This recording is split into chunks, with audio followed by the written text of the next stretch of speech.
Assalamualaikum warahmatullahi wabarakatuh. Perkenalkan, nama saya Nurul Indawati dari Universitas Negeri Makassar, Prodi Gizi.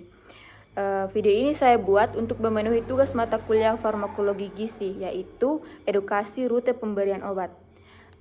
Pada video kali ini saya akan menjelaskan salah satu rute pemberian obat yang paling sering digunakan, yaitu rute oral. Mari kita bahas penggunaan, kelebihan, kekurangan, contoh obat, dan hal penting yang perlu diperhatikan pasien. Yang pertama itu ada penggunaan obat. Obat oral adalah obat yang diberikan melalui mulut, kemudian ditelan menggunakan air. Obat akan dimasukkan ke saluran pencernaan, diserap di usus, dan akhirnya masuk ke aliran darah. Nah, contohnya ketika minum tablet paracetamol, pasien cukup meletakkan obat di lidah lalu menelannya dengan segelas air. Nah, untuk sirup, dosis diukur dengan sendok, takar sesuai dengan anjuran dokter atau anjuran pakainya.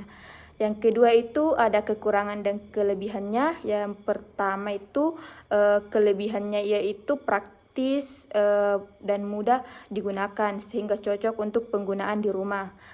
Yang kedua itu umumnya lebih mudah, lebih aman dibandingkan rute injeksi karena tidak memerlukan alat khusus.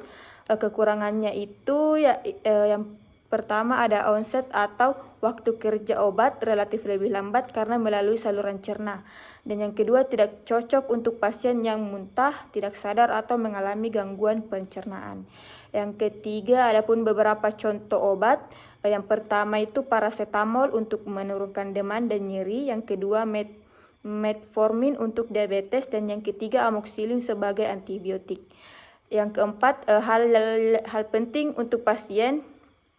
Nah, pasien perlu memperhatikan beberapa hal penting, misalnya jangan mengunyah atau menghancurkan tablet lepas lambat karena bisa mengubah efek obat. Yang kedua, minum obat sesuai aturan, ada yang harus sesudah makan dan ada juga yang sebelum makan. Dan yang ketiga, perhatikan efek samping, misalnya mual atau sakit perut yang bisa muncul pada beberapa obat oral. Nah, yang keempat, gunakan air putih untuk menelan obat. Jangan menggunakan kopi, teh, atau susu karena bisa mengganggu penyerapan. Nah, dapat kita simpulkan pada rute oral ini adalah cara pemberian obat yang paling umum, mudah dan nyaman. Namun perlu diperhatikan aturan minum dan kondisi pasien. Semoga video ini bermanfaat. Terima kasih sudah menonton. Wassalamualaikum warahmatullahi wabarakatuh.